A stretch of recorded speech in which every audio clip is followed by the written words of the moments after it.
ഇടിയാപ്പൻ കിച്ചന്റെ പുതിയൊരു എപ്പിസോഡിലേക്ക് എല്ലാവർക്കും സ്വാഗതം. ഇന്ന് ഞാൻ വന്നിരിക്കുന്നത് പിസ്സയുടെ റെസിപ്പിയുമായിട്ടാണ്. അപ്പൊ ഞാൻ ഉണ്ടാക്കുന്ന ഈ പിസ്സയ്ക്ക് കുറെ പ്രത്യേകതകളുണ്ട്. ഞാൻ ഓവൻ ഇല്ലാത്തവർക്കായിട്ട് ഫ്രൈയിങ് പാനിൽ നമ്മൾ സാധാരണ സ്റ്റൗവിലും ചെയ്തെടുക്കുന്നുണ്ട്. അതോടൊപ്പം തന്നെ പിസ്സ മാവ് എങ്ങനെയാണ് കുഴക്കേണ്ടതെന്നും പിസ്സയിൽ നമ്മൾ ഉപയോഗിക്കുന്ന സോസും എല്ലാം നമ്മൾ വീട്ടിൽ തന്നെയാണ് ചെയ്തെടുക്കുന്നത്. എല്ലാവർക്കും അറിയാം, സാധാരണ നമ്മൾ പിസ്സയിൽ ചീസ് ഇട്ടാണ് ചെയ്യുന്നത്.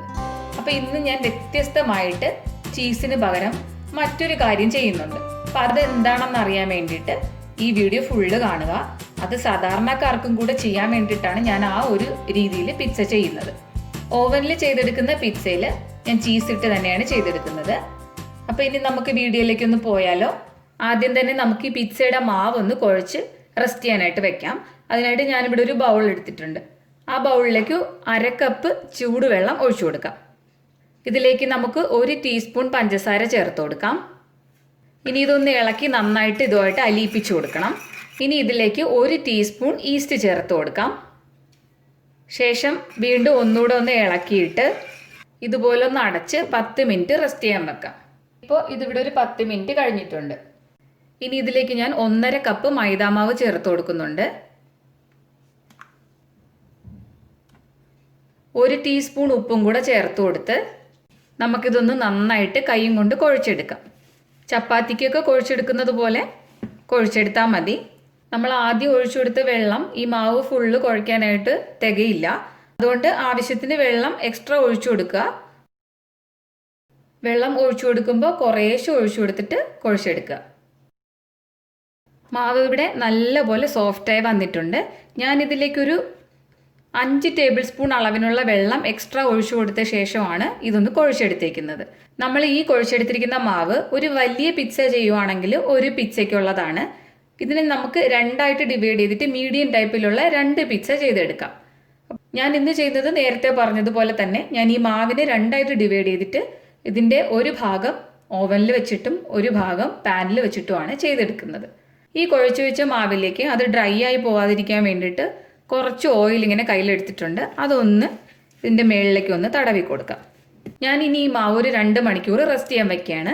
അപ്പോൾ നാട്ടിലെ ടെമ്പറേച്ചർ അനുസരിച്ചിട്ട് നമുക്ക് 1 മണിക്കൂർ വെച്ചാൽ മതി. ഈ മാവ് നല്ലോണം ഒന്ന് വീർത്ത് വരണം, മാത്രമേ വേണ്ടൂ. ഇനി നമുക്ക് പിസ്സയ്ക്കുള്ള സോസ് തയ്യാറാക്കാം. അതിനായിട്ട് ഞാനിവിടെ 3 നല്ല പഴുത്ത ടൊമാറ്റോ എടുത്തിട്ടുണ്ട്. ഒരു 1/4 ഭാഗം ചുമന്ന ക്യാപ്സിക്കം, പിന്നെ ഒരു പകുതി ക്യാരറ്റ്, 1/4 കഷ്ണം സവാള, 3 വലിയ വെളുത്തുള്ളി. ഈ എടുത്തു വച്ചിരിക്കുന്നത് ക്യാപ്സിക്കത്തിൻ്റെ പൊടിയാണ്. അപ്പം നമുക്ക് ക്യാപ്സിക്കത്തിൻ്റെ പൊടി കിട്ടിയില്ല എന്നുണ്ടെങ്കിൽ കാശ്മീരി ചില്ലി പൗഡർ ഉപയോഗിക്കാവുന്നതാണ്. ഈ എടുത്തു വച്ചിരിക്കുന്നത് ബസിൽ ലീവ്സ് ആണ്. കിട്ടുന്നവർ ഇത് ഉപയോഗിക്കുക, ഇല്ലാന്നുണ്ടെങ്കിലും കുഴപ്പമൊന്നുമില്ല. ബസിൽ ലീഫും ക്യാപ്സിക്കത്തിൻ്റെ പൊടിയും നമുക്ക് പിന്നീടാണ് ആവശ്യം. ആദ്യം നമുക്ക് ഈ വെജിറ്റബിൾ എല്ലാം കൂടി ചെറുതായിട്ടൊന്ന് കട്ട് ചെയ്ത് കുറച്ച് വെള്ളം ഒഴിച്ചിട്ട് ഒന്ന് വേവിച്ചെടുക്കാം. വെജിറ്റബിൾ എല്ലാം ചെറുതായിട്ടൊന്ന് കട്ട് ചെയ്തിട്ടുണ്ട്. ഇനി ഇതിലേക്ക് ആവശ്യത്തിന് ഉപ്പ് ചേർത്ത് കൊടുക്കുക. ഇനി ഇതിലേക്ക് 1/4 കപ്പിനും താഴെ വെള്ളം ചേർത്ത് നമുക്ക് വേവിച്ചെടുക്കാം. ഒത്തിരി വെള്ളം ചേർക്കണ്ട. വെജിറ്റബിൾസ് ഇവിടെ നന്നായിട്ട് എല്ലാം ഒന്ന് വെന്ത് വന്നിട്ടുണ്ട്. കണ്ടോ, വെള്ളം കുറച്ച് ഒഴിച്ച് കഴിയുമ്പോഴത്തേക്കും നമുക്ക് ആവശ്യത്തിനുള്ള വെള്ളത്തിനായി കിട്ടും. അതുപോലെ തന്നെ ഒന്ന് തിളച്ച ശേഷം തീ നല്ലോണം കുറച്ച് വെച്ച് കഴിഞ്ഞാൽ വെജിറ്റബിൾ പെട്ടെന്ന് വെന്ത് കിട്ടുകയും ചെയ്യും. അതോടൊപ്പം തന്നെ വെള്ളം ഒത്തിരി വറ്റി പോകത്തുമില്ല. ഇനി നമുക്കിത് നല്ലോണം ചൂടാറുന്നത് വരെ സ്റ്റൗവിൽ നിന്ന് മാറ്റി വെക്കാം. നന്നായി തണുത്ത വെജിറ്റബിൾ എല്ലാം കൂടെ ഞാൻ മിക്സിയുടെ ജാറിലേക്ക് ഒന്ന് ഇട്ട് കൊടുത്തിട്ടുണ്ട്. ഇനി ഇതിലേക്ക് നമുക്ക് 3 ടീസ്പൂൺ ക്യാപ്സിക്കത്തിൻ്റെ പൊടി ചേർത്ത് കൊടുക്കാം. പിസ്സ സോസിന് നല്ലൊരു റെഡ് കളറാണ് ഉള്ളത്. അപ്പോൾ ആ കളറ് കിട്ടാൻ വേണ്ടിയിട്ടാണ് ഞാൻ ക്യാപ്സിക്കത്തിൻ്റെ പൗഡർ ചേർത്ത് കൊടുത്തത്. ക്യാപ്സിക്കത്തിൻ്റെ പൊടി കിട്ടാത്തവർക്ക് ഒരു പ്രശ്നവുമില്ല. നമുക്ക് സാധാരണ കാശ്മീരി മുളക് പൊടി ഇതേ അളവിൽ ചേർത്ത് കൊടുത്താൽ മതി, നല്ല നിറം കിട്ടും. 1/4 ടീസ്പൂൺ അളവിന് ഞാൻ ബാസിൽ ലീവ്സ് കൂടെ ചേർത്ത് കൊടുക്കുന്നുണ്ട്. ഇത് ഓപ്ഷണലാണ്, കിട്ടുമെങ്കിൽ മാത്രം ചേർത്താൽ മതി. ഇത് ചേർത്തില്ലെങ്കിലും ഒരു കുഴപ്പമില്ല. ഇനി ഇതെല്ലാം കൂടി നമുക്ക് നന്നായിട്ട് മിക്സിയിലൊന്ന് അരച്ചെടുക്കാം. നല്ല കളറായിട്ടുള്ള പിസ്സ സോസ് ഇവിടെ റെഡിയായി കഴിഞ്ഞു. ഇനി ഇത് നമുക്കൊരു ബൗളിലേക്ക് മാറ്റി വെക്കാം.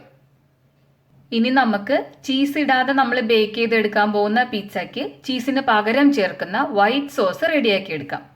അതിനായിട്ട് ഞാനിവിടെ ഒരു പാത്രം അടുപ്പിൽ വെച്ച് ചെറുതായിട്ടൊന്ന് ചൂടാക്കിയിട്ടുണ്ട്. അതിലേക്ക് ഞാൻ 1 ടേബിൾ സ്പൂൺ ബട്ടർ ഇട്ട് കൊടുക്കുന്നു. ബട്ടർ ഒന്ന് മെൽറ്റായി തുടങ്ങുമ്പോൾ 1 ടേബിൾ സ്പൂൺ മൈദാ മാവ് ചേർത്ത് കൊടുക്കാം. നന്നായിട്ടൊന്ന് ഇളക്കി കൊടുക്കണം, കരിഞ്ഞു പിടിക്കാൻ പാടില്ല. ഇനി ഇതിലേക്ക് 1/2 കപ്പ് പാല് കുറേശ്ശെ ചേർത്ത് കൊടുത്ത് ഇളക്കിക്കൊണ്ടിരിക്കുക. വേഗം കുറുകി വരും. തീ വളരെ കുറച്ച് വെച്ച് ചെയ്തെടുക്കാൻ ശ്രമിക്കണം. ഇതിലേക്കൊരു 1/4 ടീസ്പൂൺ ഉപ്പൂടെ ചേർത്ത് കൊടുക്കാം. ഒന്നുകൂടെ ഒന്ന് മിക്സ് ചെയ്ത് കൊടുക്കാം. ഇപ്പം തന്നെ നല്ലോണം കുറുകി വരുന്നുണ്ട്. ദേ ഇത്രയേ ഉള്ളൂ. ചീസിന് പകരം നമ്മൾ ചേർത്ത് കൊടുക്കുന്ന വൈറ്റ് സോസ് ഇവിടെ റെഡിയായി കഴിഞ്ഞു. വൈറ്റ് സോസ് ഞാൻ ഒരു പിസ്സയ്ക്കുള്ള അളവിനാണ് ചെയ്തിരിക്കുന്നത്. ഞാൻ നേരത്തെ പറഞ്ഞല്ലോ, ഒരു പിസ്സയാണ് ഞാൻ വൈറ്റ് സോസ് ഉപയോഗിച്ച് ചെയ്യുന്നത്. ഓവനിൽ ബേക്ക് ചെയ്തെടുക്കുന്ന പിസ്സയ്ക്ക് ഞാൻ ഇതുപോലുള്ള ചീസാണ് ചേർത്ത് കൊടുക്കുന്നത്. പക്ഷേ പിസ്സ സോസ് ഞാൻ 2 പിസ്സയ്ക്കുള്ള അളവാണ് ചെയ്തിരിക്കുന്നത്. 2 മണിക്കൂർ കഴിഞ്ഞപ്പോഴത്തേക്ക് പിസ്സയ്ക്ക് നമ്മൾ റെഡിയാക്കി വെച്ചിരുന്ന മാവ് നല്ലോണം വീർത്ത് പൊങ്ങിയിട്ടുണ്ട്. ഇനി ഈ കുഴച്ച് വെച്ച മാവ് കൗണ്ടർ ടോപ്പിലേക്ക് ഇട്ടിട്ട് ഒന്നുകൂടെ ഒന്ന് കുഴച്ചെടുക്കാം. അതിനു മുമ്പ് കുറച്ച് മാവ് ഞാൻ വിതറി കൊടുക്കുന്നുണ്ട്. 2 കൈയിലും കൂടെ കുറച്ച് പൊടി ആക്കി കൊടുക്കുന്നുണ്ട്. ഇനി ഈ മാവ് ഞാൻ ഇതിലേക്ക് ഇട്ട് കൊടുക്കാൻ പോവാണ്. ഇനി ഇത് നമുക്ക് നല്ലോണം ഒന്നുകൂടെ ഒന്ന് കുഴച്ചെടുക്കാം. ഒത്തിരി നേരം ഒന്നും കുഴയ്ക്കണ്ട, ജസ്റ്റ് ഒന്ന് കുഴച്ചെടുത്താൽ മതി. ഇനി ഇത് നമുക്ക് ഇതുപോലെ ഒന്ന് അകത്തേക്ക് ആക്കി കൊടുക്കാം. ഞാൻ ബണ്ണ് ചെയ്ത സമയത്ത് പറഞ്ഞതുപോലെ ഉള്ളിലേക്ക് ഇതുപോലെ വച്ചു കൊടുക്കാം. ഇനി ഇത് നമുക്ക് 2ആയിട്ട് മുറിച്ച് മാറ്റാം. അത്യാവശ്യം വലുപ്പത്തിനുള്ള 2 പിസ്സയുടെ മാവ് ഇവിടെ തയ്യാറായിട്ടുണ്ട്. നേരത്തെ ചെയ്തതുപോലെ ഓരോ ബോൾസും വീണ്ടും ഒന്ന് റൗണ്ടാക്കി കൊടുക്കാം. ഇനി ഇത് നമുക്ക് റെസ്റ്റ് ചെയ്യാൻ വെക്കേണ്ട ആവശ്യമൊന്നുമില്ല. ഇനി നമുക്ക് ഈ സമയം ഓവൻ പ്രീഹീറ്റ് ചെയ്യാനിടാം. അതോടൊപ്പം പാനും ഒന്ന് പ്രീഹീറ്റ് ചെയ്യാനായിട്ട് വെക്കാം. ഇത് ഞാൻ പാനിൽ ബേക്ക് ചെയ്തെടുക്കാൻ വേണ്ടിയിട്ട് റെഡിയാക്കി വെച്ചിരിക്കുന്നതാണ്. ഞാൻ ഇതുപോലെ ഒരു നോൺ സ്റ്റിക്കിൻ്റെ അടപ്പുള്ള പാത്രമാണ് എടുത്തിരിക്കുന്നത്. ഇപ്പം ഞാനിത് സ്റ്റൗ ഓൺ ചെയ്തിട്ട് ഹൈ ഫ്ലെയിമിലാക്കി ഇട്ടിട്ടുണ്ട്. ഇനി ഇതിനുള്ളിലേക്ക് നമ്മൾ ഈ പിസ്സ വച്ച് ബേക്ക് ചെയ്യേണ്ടുന്ന ഒരു സ്റ്റീൽ പ്ലേറ്റോ എന്തെങ്കിലും വെച്ച് കൊടുക്കാം. ഞാനിവിടെ ഇതുപോലൊരു ട്രേ ആണ് എടുത്തിരിക്കുന്നത്. ഫ്രൈയിങ് പാനിൽ ഉള്ളിൽ നിൽക്കുന്ന രീതിയിലുള്ള പിസ്സയാണ് നിങ്ങൾ തയ്യാറാക്കുന്നെങ്കിൽ ഇതുപോലെ ഒരു സ്റ്റീൽ പ്ലേറ്റ് വെച്ച് കൊടുത്തിട്ട് പിന്നെ അതിൻ്റെ പുറത്ത് നമ്മൾ ബേക്ക് ചെയ്യുന്ന ട്രേയും കൂടെ വെച്ച് കൊടുക്കുക. ഇതുപോലെ ഒന്ന് വെച്ച് കൊടുക്കാം. പിസ്സ നമ്മൾ ഉണ്ടാക്കിയെടുക്കുമ്പം നമ്മൾ ഈ വെച്ച് കൊടുക്കുന്ന ഈ പാത്രം ഉൾപ്പെടെ ആദ്യം പ്രീഹീറ്റ് ചെയ്യാൻ ഇടണം. ഇനി ഇത് നന്നായിട്ട് അടച്ച് ഹൈ ഫ്ലെയിമിലൊന്ന് ചൂടാക്കി എടുക്കാം. ഓവൻ്റെ ഉള്ളിൽ ഞാൻ ഇതുപോലൊരു ബേക്കിംഗ് ട്രേയിലാണ് പിസ്സ വെച്ച് കൊടുക്കാൻ പോകുന്നത്. അപ്പോൾ അതുകൊണ്ട് തന്നെ ഞാൻ ഈ ട്രേ ഉൾപ്പെടെ ഓവൻ ഒന്ന് 230 ഡിഗ്രി സെൽഷ്യസിൽ പ്രീഹീറ്റ് ചെയ്യാൻ ഇടുന്നുണ്ട്. 5 മുതൽ 10 മിനിറ്റ് വരെ പ്രീഹീറ്റ് ചെയ്യാം. ഇനി നമുക്ക് പിസ്സയ്ക്കുള്ള മാവ് പരത്തിയെടുക്കാം. കൗണ്ടർ ടോപ്പ് ഒന്നുകൂടെ ഒന്ന് വൃത്തിയാക്കിയ ശേഷം ഞാൻ ഇതുപോലൊരു വലിയ ബട്ടർ പേപ്പറാണ് വെച്ചു കൊടുക്കുന്നത്. ഇതിൻ്റെ പുറത്ത് വെച്ചിട്ടാണ് മാവ് പരത്തിയെടുക്കുന്നത്. ഇനി നമുക്കിത് ചപ്പാത്തിക്ക് പരത്തുന്ന റോളർ ഉപയോഗിച്ചിട്ട് പരത്തിയെടുക്കാം.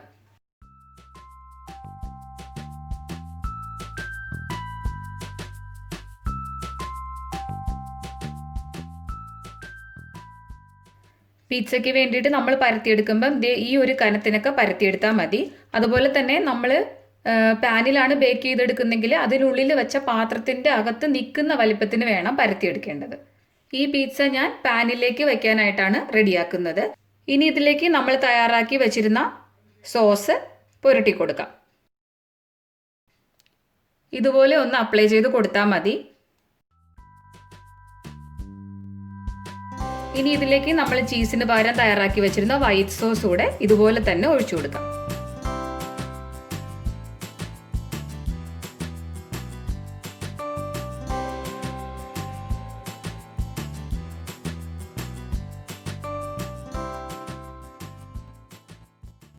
ഞാൻ ഇന്നിവിടെ ചെയ്യാൻ പോകുന്നത് ഒരു വെജിറ്റബിൾ പിസ്സയാണ്.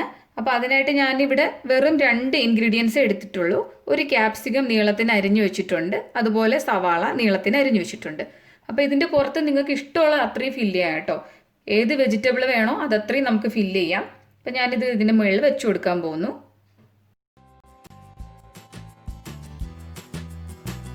കുറച്ച് വൈറ്റ് സോസ് ഇതിൻ്റെ മുകളിലാക്കി ഇങ്ങനെ വെച്ച് കൊടുക്കാം. ഇത്രയേ ഉള്ളൂ. ഇനി നമുക്കിത് നമ്മൾ ചൂടാകാൻ ഇട്ടിട്ടുള്ള പാനിലേക്ക് വെച്ച് കൊടുക്കാം. ഈ ബട്ടർ പേപ്പറോട് കൂടി തന്നെയാണ് ഞാൻ വെച്ച് കൊടുക്കുന്നത്. പാനിൻ്റെ ഉള്ളിൽ വെച്ച ശേഷം ബട്ടർ പേപ്പർ നമുക്കൊന്ന് സൈഡ് കട്ട് ചെയ്തെടുക്കാം. കണ്ടില്ലേ? അപ്പോൾ ഞാൻ എന്തുകൊണ്ടാണ് ബട്ടർ പേപ്പർ ഉപയോഗിച്ച് തന്നെ ചെയ്യാൻ പറഞ്ഞതെന്ന് മനസ്സിലായി കാണുമല്ലോ. അല്ലെങ്കിൽ ഇതെല്ലാം സൈഡിലൂടെ ഒലിച്ചിറങ്ങും. അപ്പോൾ ഇനി നമുക്ക് ഈ സൈഡ് കട്ട് ചെയ്ത് കൊടുക്കാം. പാത്രത്തിൻ്റെ അളവിനനുസരിച്ച് കട്ട് ചെയ്ത് കൊടുത്താൽ മതി. ഇനി ഇത് നമുക്ക് വീണ്ടും അടച്ചു വെച്ച് തന്നെ ബേക്ക് ചെയ്തെടുക്കണം. എൻ്റെത് ഇലക്ട്രിക് സ്റ്റൗ ആണ്, അപ്പോൾ ഞാൻ അതിൻ്റെ ബേക്കിംഗ് ടൈം ആയിരിക്കും പറയുന്നത്. അപ്പം നമ്മുടെ ഓരോ സ്റ്റൗവിനനുസരിച്ചിട്ട് ബേക്കിംഗ് ടൈം അങ്ങോട്ടോ ഇങ്ങോട്ടോ ഒക്കെ വ്യത്യാസം വരാം. ഇപ്പോൾ ഞാൻ സ്റ്റൗവിൻ്റെ ഫ്ലെയിം മീഡിയം ടു ഹൈയിലാണ് സെറ്റ് ചെയ്തിരിക്കുന്നത്. പിzzയ്ക്ക് നമ്മൾ തീരെ ഫ്ലെയിം കുറച്ച് വെച്ചിട്ട് ബേക്ക് ചെയ്യാറില്ല. ഇനി നമുക്ക് ഓവനിലേക്ക് വേണ്ടിയിട്ടുള്ള പിസ്സ റെഡിയാക്കാം.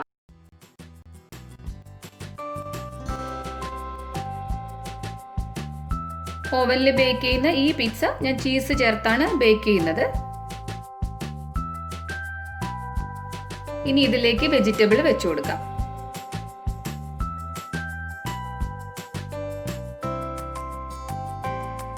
ഇപ്പോൾ ഇവിടെ ഓവനിൽ വെക്കാനുള്ള പിസ്സയും റെഡി ആയിട്ടുണ്ട്. ഇനി ഇത് ഞാൻ ഓവനിലേക്ക് വെക്കാൻ പോവാണ്. പാനിലുള്ള പിസ്സ നല്ല ഭംഗിയായിട്ട് ബേക്കായി വരുന്നുണ്ട്. വെന്തോന്ന് അറിയാനായിട്ട് നമുക്ക് ഇടയ്ക്ക് ഇതൊന്ന് തുറന്നു നോക്കാം. ഞാൻ ഇതുപോലൊരു കത്തി ഉപയോഗിച്ചിട്ടാണ് നോക്കുന്നത്. അപ്പം നിങ്ങൾക്ക് അറിയാൻ പറ്റും, അടിയിൽ ഒരു ബ്രൗൺ നിറത്തിൽ കളറൊക്കെ ആയി തുടങ്ങിയിട്ടുണ്ട്. ഇപ്പം ഈ പിസ്സ ആയിട്ടുണ്ട്. ഒരു 10 മിനിറ്റ് ആയിട്ടേ ഉള്ളൂ. ഇനി നമുക്ക് സ്റ്റൗ ഓഫ് ചെയ്തിട്ട് സൂക്ഷിച്ച് ഈ പിസ്സ ഒന്ന് പുറത്തെടുക്കാം. ഇത് നമ്മളിപ്പോൾ പാനിൽ ബേക്ക് ചെയ്തെടുത്ത പിസ്സയാണ്. എത്ര ഭംഗിയായിട്ടാണ് നമുക്ക് കിട്ടിയിരിക്കുന്നത് നിങ്ങൾക്ക് മനസ്സിലായല്ലോ. ഈ ഒരു റെസിപ്പി നിങ്ങൾ ചെയ്തു നോക്കാൻ ഒട്ടും മടിക്കണ്ട, വളരെ സക്സസ്ഫുൾ ആയിട്ട് തന്നെ കിട്ടും. നമ്മൾ ഓവനിൽ ബേക്ക് ചെയ്തെടുത്ത പിസ്സയാണ്. അതും കറക്റ്റ് 10 മിനിറ്റ് ആയപ്പോഴത്തേക്ക് ബേക്കായി വന്നിട്ടുണ്ട്. 230 ഡിഗ്രി സെൽഷ്യസിൽ 10 മിനിറ്റ്. അപ്പോൾ ഈ ഒരു റെസിപ്പി നിങ്ങൾ എല്ലാവരും ട്രൈ ചെയ്ത് നോക്കാം. എല്ലാവർക്കും വീട്ടിൽ ചെയ്യാൻ പറ്റുന്നത് തന്നെയാണ്. വളരെ ടേസ്റ്റി ആയിട്ട് വളരെ പെട്ടെന്ന് ചെയ്തെടുക്കാൻ പറ്റുന്ന ഈ ഒരു റെസിപ്പി നിങ്ങൾക്ക് എല്ലാവർക്കും ഇഷ്ടമായെന്ന് ഞാൻ വിശ്വസിക്കുന്നു. ഇത് ഇഷ്ടമായെങ്കിൽ നിങ്ങൾ ദയവ് ചെയ്ത് മറ്റുള്ളവർക്ക് കൂടി ഒന്ന് ഷെയർ ചെയ്ത് കൊടുക്കുക. എൻ്റെ ചാനൽ ആദ്യമായി കാണുന്നവരാണെങ്കിൽ ഒന്ന് സബ്സ്ക്രൈബും കൂടി ചെയ്യൂ. ലൈക്ക് ചെയ്യാനും ഇഷ്ടമായാൽ അത് കമൻറ്റിലൂടെ എന്നെ എഴുതി അറിയിക്കാനും മറക്കരുത്. അടുത്ത എപ്പിസോഡിൽ മറ്റൊരു വീഡിയോയുമായി നമുക്ക് വീണ്ടും കണ്ടുമുട്ടാം.